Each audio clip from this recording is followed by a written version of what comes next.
Hey, Spinning in Vegas, welcome to another Las Vegas advice video, guys. I haven't done one of these in a long time, so I figured I was well overdue and decided to go ahead and make one for you guys today. If you're new to the channel, I'd like to invite you to subscribe. My channel is about everything Las Vegas.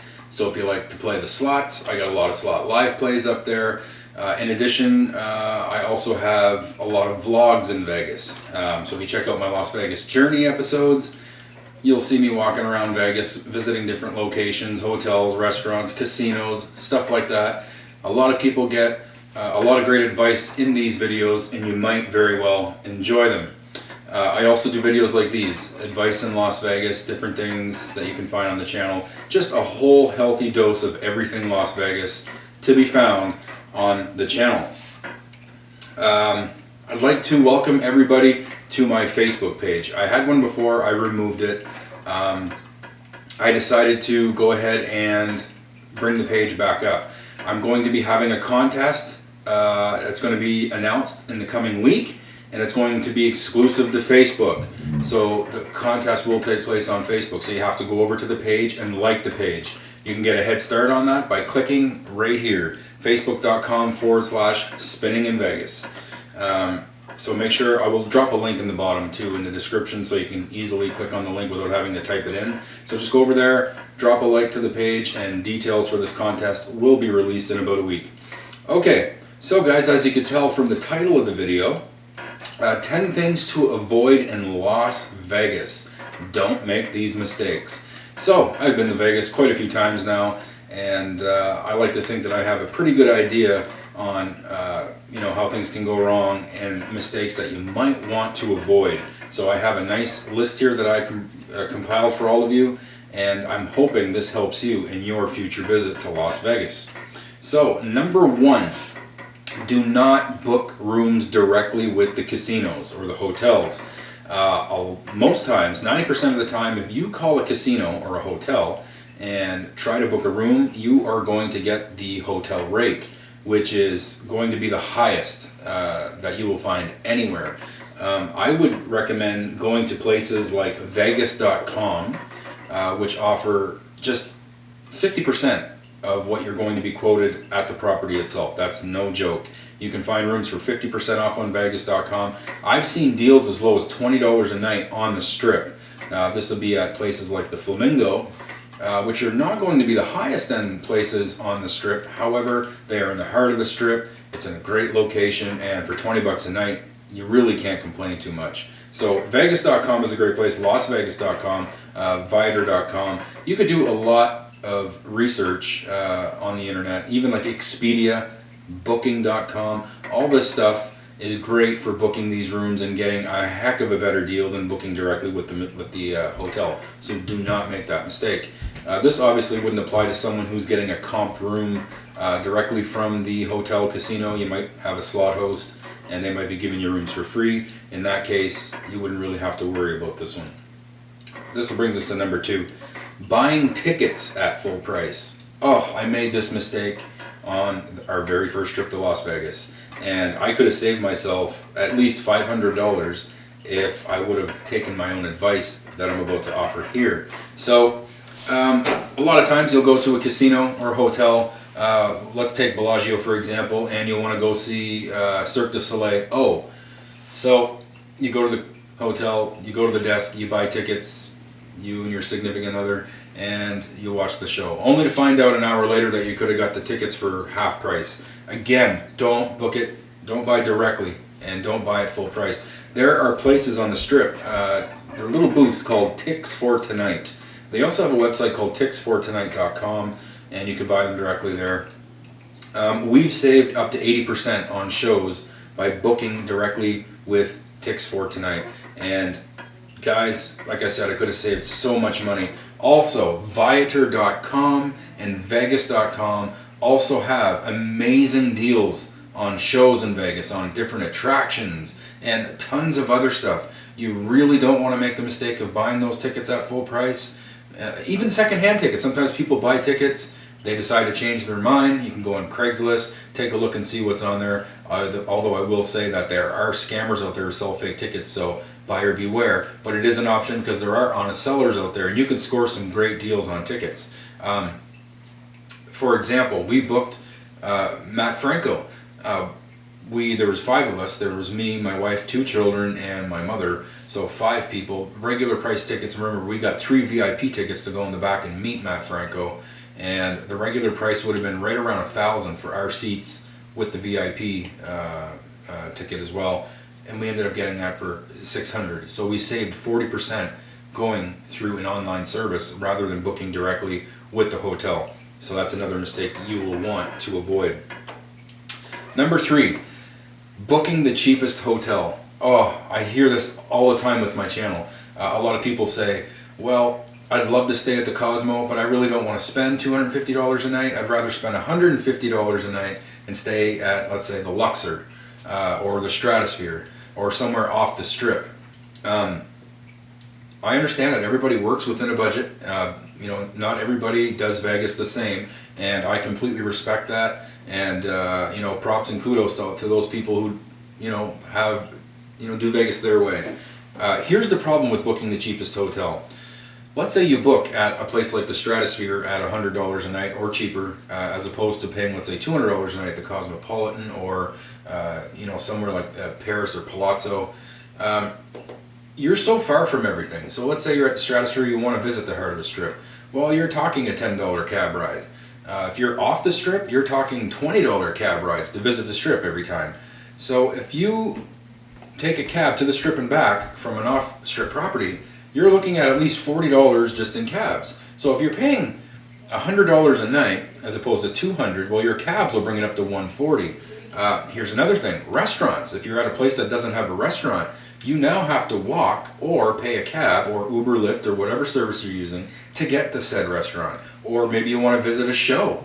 You have to take a taxi to the show. These taxi rides, these transportation charges, will end up costing you right about the same as if you were going to stay at a more expensive property to begin with. So you want to really make sure that you're doing it right. And again, I know everybody works within a budget, but you want to make sure you're at a hotel that has a lot of amenities. A pool is nice to have. On-site entertainment. So if you're staying at a property that doesn't have that, and you want to factor that into your Vegas itinerary, well, you have to get to and from these places. However, if you're in the heart of the Strip, or somewhere in the heart of the Strip close to it, you can usually walk and save yourself a few dollars. And a dollar saved is a dollar earned, I say. And booking these cheapest hotels might not always be the best idea. In addition to these, bed bugs are a problem in Vegas. I hear about this often on my channel whenever I do research on certain rooms, and trust me when I say I do research on a daily basis to try and give people on my channel who I talk with good advice. Bed bugs are a problem in Vegas, especially at lower end properties. And like I said, a lot of times you can get a room for $9.99 sometimes, but you're not in an air conditioned room. There's bed bug problems. There's no on-site amenities. You have charges to and from different locations that you want to go to. This all adds up in the end, and you're probably just going to spend what you would have spent if you would have got a more expensive room somewhere in the heart of the Strip, or somewhere close to amenities and shows and all that stuff. So just be mindful of that. Number 4, try not to use the taxis, or now, and nowadays, driving yourself, so renting a car in Vegas. I'm going to say avoid using a taxi or renting a car. Using taxis, plain and simple, if you're new to Vegas, it's not unheard of that a taxi driver will take you the long way to make more money, especially if you're tipping. I know I always tip. Las Vegas is a service-based industry, and tipping goes a long way. But a lot of times, these taxi drivers will take the long routes unless you know where you're going. It's funny because every time we jumped in a cab, they would say, "Where are you going?" And we would tell them, and then they'd say, "Well, how do you want to get there?" And if you say, "I don't know," then they know that you are not familiar with the city. So they're going to take the long route. They're going to just nickel and dime you, and I don't recommend that. I would recommend using Uber or Lyft. You can get the app directly on your phone, and coupons come out all the time to save you some money. And these guys, You pay up front, so no matter which way they take, you're paying the same amount of money. So I would really recommend those ones there. Or maybe you have a host that will comp rides on the Strip. We've had instances where we've asked our slot host to bring us to different shows with the house taxi or the house limo, and it was all free. So there's that option as well. There's also bus systems. So local transportation, public transportation. There's two that I know of in Las Vegas. One is called the SDX, or also known as the Strip Downtown Express, and then there's the Deuce. Now you could buy a 7-day pass, I think it's a 3-day pass, a daily pass. This can save you some money, however it's going to take you a little longer to get to and from your location because there's stops, in between. But it's still a very affordable and viable option for everybody who's going to be doing a lot of traveling in the city. Now, I also said I don't recommend renting a car and driving yourself. 2 years ago I would have said no problem, rent a car. Now there's just so many parking fees now if you can find a parking spot. So it can be a headache trying to find some place to park. And valet, it could get confusing, it could get very expensive, not to mention the cost of the rent-a-car itself. So I would say, unless you're really, really comfortable, if you have a lot of money and your budget is not a problem, stay away from getting a rent-a-car at this current time. This could change if the parking in Vegas decides to be free again, because most properties now are charging for parking, and it doesn't make it any more affordable for their guests, unless, again, you are getting comped from your casino slot host. It might not be an issue, but for a first-timer in Vegas, don't get caught up in that. Number 5, skipping the rewards signups. Oh, this is another one that really irks me, guys. A lot of people on my channel who ask me how I get comped. They said, wow, we lost $5,000 at this casino and nobody contacted us. And then I would ask them, well, did you sign up for the rewards membership program? And they said, no, we never did anything like that. That's too bad, because it's impossible for a casino host to track your play unless you have one of those membership cards. So the first thing you should do after you check in, obviously you're going to want to go to your room and get settled in, but after you're done in your room, get down to the membership desk and ask for a player's card. They are free, they don't cost anything. It takes maybe no more than 20 minutes. I mean, sometimes you get long lines, you might be waiting 20 minutes, but most of the time it's pretty straightforward and it's pretty quick. You get yourself a player's card, you insert this card into the slot machine, put your money in, and then you start playing, and your slot host or a slot host will be able to track all of your play. And usually after you hit a certain amount of coin in, a slot host will automatically contact you. You'll get an email, you'll get a phone call, and they're going to want to talk to you right away. And the first thing they're going to do is ask you if there's anything they can do for you. That's when they start giving you freebies. Can we bring you to a show? Can we give you a free lunch? Maybe we can comp you a few extra nights if you want to stay a little longer. Don't make the mistake of not signing up for that free program, okay guys? You're just going to get more for your money. If you're going to lose that money anyway, you might as well get these comps from the casinos. So number 6, the obvious one, missing free attractions. A lot of people tend not to do these, and I really don't know why. Actually, I'm guilty of it myself. On our first trip to Vegas, I didn't do a lot of these, and it took me a few tries before I was able to do it. But after I did them, I wondered why it took me so darn long to do them. The Bellagio fountains, probably the most famous free attraction on the Strip, if not in Las Vegas, is those darn Bellagio fountains. I mean, these things are gorgeous, they're vast. I know looking from Google Maps or Google Earth, they don't look so big. Guys, these are huge. Try to get there at nighttime, but be careful. There's a lot of professional pickpockets that end up down on that area, on that street during those times. So just be mindful of your belongings. But guys, it's a beautiful, beautiful spectacle, these fountains, and I highly recommend it. Once you're done at the fountains, enter the Bellagio, go to the Bellagio Conservatory. This conservatory's theme changes, I think, every couple of months, and the detail, the work, and just the elegance is just mind-blowing. I always speak very highly of the Bellagio Conservatory, and I have not visited Las Vegas yet and not visit the Bellagio Conservatory. It's an absolute must every time we go, and I recommend you guys check it out. Now, depending where you're staying on the Strip, if you're down by like the Bellagio area, a little bit of a walk there to go up to Mirage and check out that volcano. Oh man, that is one heck of a treat. We had the pleasure of watching that volcano eruption on our last trip. Actually, it was on July 3rd or July 4th. It was right around Independence Day. There was a lot of people there. Awesome atmosphere, lots of energy going around. But that show, man, we were standing, I would say, probably anywhere from 30 to 40 feet away from the volcano itself, and the heat and just the flames were so big, so vast, lots going on, and I highly recommend that. A little further north, well, a lot further north, and you're going to end up on Fremont Street. So the Fremont Street experience, guys, is just one heck of an amazing experience indeed. It's a different feel from the Strip. It's almost like you're jumping back in time to the 50s and 60s during the mob days of Las Vegas. You're going to get all the original old casinos, the ones that were original to Las Vegas. All of these properties that are right down there on Fremont and the downtown area. And there's so much free entertainment down there, guys. Street musicians, magicians, performers, artists. There's all sorts of stuff down there for you to enjoy. And you really don't have to spend anything, with the exception of your transportation to and from. Again, if you look back at number 4, I did give you some advice there on how to travel the most affordable way. And then there's the Forum Shops at Caesars. They have a show in there called The Fall of Atlantis. It's an animatronic show that again uses fire, and this is in an indoor setting, and the Forum Shops itself is an attraction. This mall is just so elegant.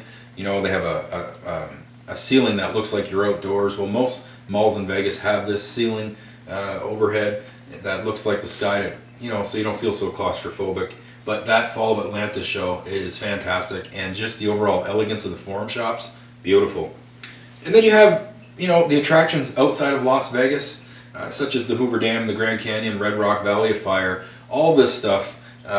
You could again, transportation to and from is going to cost. Or if you're using a guide, that's going to cost. However, if you just want to go to the Hoover Dam and drive across or walk across, it's free. You don't have to go down in the dam and take the tour. That costs money. You could just go on the dam itself, free of charge, at your own pace, which is actually what I would recommend unless you are a beginner and haven't been there before. I will recommend the tours, though. They are highly, highly informative, and they're even funny.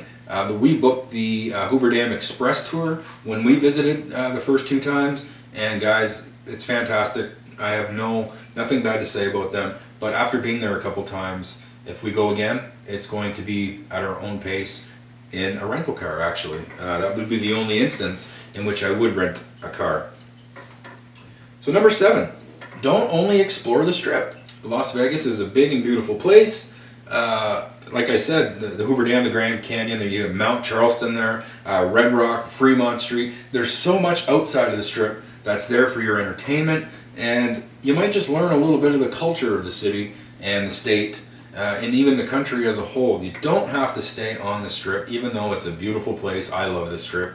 I don't know, there's something about the Strip that I absolutely love, and it can be hard to get away from that atmosphere because once you're in there, you're almost hooked. But do yourself a favor. It's nice to get a break every once in a while, kind of recharge, and get away from the Strip and enjoy what this beautiful, beautiful place has to offer, guys. So don't get sucked into that one. Number 8, don't drink too much in Las Vegas. I know a lot of people like to party when they're in the city, and rightfully so. A lot of people go there to unwind, relax. You guys work hard at your jobs. It's stressful. Life can be stressful. You want to go to Las Vegas and just let loose. I've heard this. I have a YouTube page. I get messages, comments often about some crazy stories from people about what happened when they drank too much. One guy, I haven't seen him on my channel in a while, but he wrote a story saying he got so drunk he went out and walked naked on the Strip. This is stuff you're going to regret the next day. You know how many people have cameras nowadays? It's just something you don't want to happen. Another thing that tends to happen is the drinks are free if you're playing on the slots. The more you drink, the braver you're going to get. You spend a lot more than you allot, in your budget, and you could wake up the next day in a lot of trouble. You just get so courageous and brave when you have a few drinks in you, and it just feels like you're unstoppable. And if you start losing a lot of money when you're drinking, you got that 10 feet tall and bulletproof attitude. Oh, I'm going to spend 500 more. I'm going to get that back, no problem. And you don't even have to be drinking to have that attitude. But if you're drinking, it tends to amplify that mood. And I would highly suggest not doing that. You could end up in questionable company, especially at nighttime on the strip. There's a lot of, really shady stuff that goes on the strip at nighttime. We tend to keep our sleep schedules pretty normal when we go to Vegas. So, in bed around midnight, wake up at 6 in the morning, 7 in the morning, stuff like that. But there were times where we actually went out 1 o'clock, 2 o'clock in the morning just to take a peek. And wow, completely different place. There's a lot of shady stuff that goes on, and you don't want to end up in questionable company. You could get yourself in a lot of trouble, guys, especially if you're completely drunk. I don't even want to start talking about that side of things. It won't go right. It won't go good for you. Trust me. A lot of crime. Too, you have to be careful. People will pickpocket you. They'll earn your trust. They'll steal your money. There's also the thing for you guys out there. There's girls that are called trick rollers. I only learned of this recently, as somebody who watched my channel as a victim of it. So what trick rollers are? They're prostitutes. Prostitutes that go around the casino. They try to find the guys with a lot of money. So they'll watch, the tables. They'll watch the bar. The guy opens his wallet. She sees a lot of money. She'll usually sit next to him, strike up a conversation, do a lot of flirting, take him up to the room, spike his drink, and steal every dollar out of his wallet. This is considered trick rolling. The police are very aware of this problem in Las Vegas, but it's almost impossible to completely eradicate because it's so vast, and it's just something you want to be careful of when you go to Las Vegas. Theft is never fun, and I know firsthand we've had theft happen to us, although it wasn't because we were drinking too much. Something was stole from our room. But again, it's not fun when your trust has been violated and your privacy has been violated like that. And then, of course, guys, there's always the hangover the next day. You want to drink too much, you're going to wake up the next day feeling like crap. I mean, you're in Las Vegas. You don't want to feel like crap in Las Vegas, My recommendation is to drink until you get a buzz going on and you just feel good. You don't want to get to that point where you get completely wasted. I tend to stay away from more than like 4 or 5 beers at a time. For me, I'm not a drinker. I never drink to get drunk. I'm a social drinker. And once I start feeling a little bit of a buzz, I lay off. I don't bother going any further than that, especially in a city like this. I always protect myself first. So number 9, not bringing comfortable shoes and water, especially in those summer months. Oh my God, this is just common sense. I'd like to think that most people would know this. But another thing too is that you want to buy or bring shoes that are broken in. So let's say you're wearing some fancy dressy shoes when you're down in Vegas and you're walking a lot, and then you find out, wow, this is really hurting my feet. I need to go get some new shoes. Brand spanking new shoes are not very comfortable either. They need to get broken in. So I would recommend, if you know that you're going to Vegas in a month, go out and buy a pair of shoes, break them in over the next 30 days and bring them to Vegas with you. And then that way because Vegas is not a straight line and it's a lot more bigger than it tends to look. So like I said, if you're on Google Maps or Google Earth and you're looking at these properties and you're thinking to yourself, oh, I could easily walk from the Luxor up to the Cosmo. It's not that much of a walk. Oh, no. There's not many people that can walk from the Luxor to the Cosmo. There's not a lot of people that can walk from New York to the Cosmo. It's very, very vast, and you're always crossing the street on these pedways, up and down escalators, and if you're in, the heat of the summer, you're going to want to bring water. You need to stay hydrated on the strip. It's so common to look around in the summertime and see people who are suffering from dehydration. And you don't want to get caught up into that either. I mean, I suppose you could always go into a casino and grab a drink. However, you're going to pay an arm and a leg. You're going to pay, some $5-10 a drink just for water. So you want to bring your own water, fill it up at your hotel room, take it on the strip and drink it that way. Just stay hydrated. Make sure you have water on you at all times and take a drink every 10 minutes and stay hydrated. And don't forget your shoes. And last but not least, don't expect to get rich and don't chase your losses. These are probably not the most important, but it's definitely up there. A lot of people go to Vegas because they think they're going to hit the big jackpot and they're going to go home as millionaires, never have to work again in their life. I do agree that Vegas tends to sell that fantasy. So when you walk into a casino, you see these big extravagant machines with progressive jackpots that pay millions of dollars. Look at Megabucks. It starts at 10 million and it goes up from there. You have other games that have progressives of $1 million or more, 5 million, $500,000, 800,000. Like there's so many amounts and they're everywhere. And it just gives you that false impression that if you sit at that machine long enough, you're going to become a millionaire. That's what Vegas does best, is sell you the fantasy. And that's exactly what it is, a fantasy. You have a better chance at winning the lottery than you do the Megabucks. So don't expect to get rich. Yeah, some people do. Some people, these jackpots do have to be won. But if you look at the amount of people that visit Las Vegas in the run of a week or a month or a day, and you look at how often these $1 million or more progressives get hit, like I said, your chances of winning the lottery are better than the chances of hitting these big progressive millions of dollar jackpots. So don't get sucked into that. You're not gonna win them. And if you do, well, hell, congratulations to you. All right. Look at my channel. Look at the hundreds, if not thousands, of other slot channels on YouTube. Look how many millions of dollar jackpots are out there. It doesn't happen. And we play these machines often. Well, I play them every time I go to Vegas, but some of these guys out there play them every day. And they don't have those $1 million jackpots. So if you don't expect it to happen, you're not going to get disappointed when it doesn't happen. And like I said, don't chase losses. Don't put so much money in expecting to get it, and then you realize that you're down $1,000 or $5,000 or $10,000 or $15,000 or $20,000, and think to yourself, well, if I keep putting money in, I'll eventually hit big and I'll get my money back. These machines are not made to pay out. I mean, they will pay out from time to time, but they're there to make money for the casinos. These big mega resorts were not built on winners. They use that money that you lose to make these big extravagant properties, to sell you more fantasies, and to make more money for their shareholders. You have to understand that about Las Vegas. They're selling you a fantasy. It's up to you if you want to buy it or not. I would suggest taking care of yourself. Again, looking out for number one, and not get tied up into these casino losses. Set a budget every day. So if you wake up, when I go to the casino in Vegas, I'll be in my hotel room and I'll take a predetermined amount of money. I'll leave my wallet in the room and I'll go down. And that, for me, is enough. If I lose that money, I'll be like, okay, I've had my fun. Let's go do something else. And we stretch out our time on the strip. We'll do some free stuff to stretch out the budget. We'll do different attractions. We'll visit different places. And it stretches out that gambling budget. I mean, it's not uncommon for people to lose $500 in 30 minutes. Do you understand and realize what you can do on the strip with $500? You can go to a couple of shows, free attractions, and you could be entertained for an entire day on $500, but you could lose it in a slot machine in 5 minutes. That's just the way it is. So be very, very mindful, be very cautious of your dollars, and pay attention to what you're losing. Mark it down, make sure you know what you lost.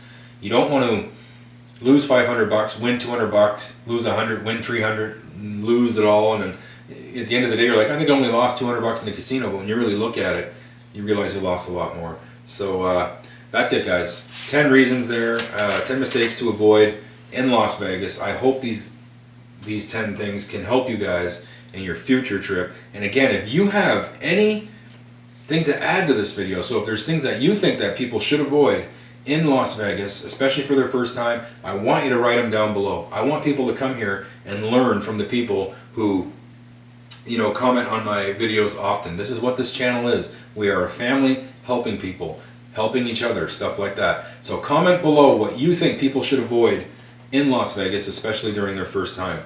And guys, with that said, I'd like to thank you for watching, and I'll be doing more of these videos shortly. Don't forget to go to my Facebook page and like, because the contest details are going to be released on Facebook. So go over there, like that page. You will get extra entries for sharing the page, and I can see everybody who shares it, who does all that stuff. So no worries there. Easy to track for me. So thanks again for watching, guys, and I'll see you guys in the next movie.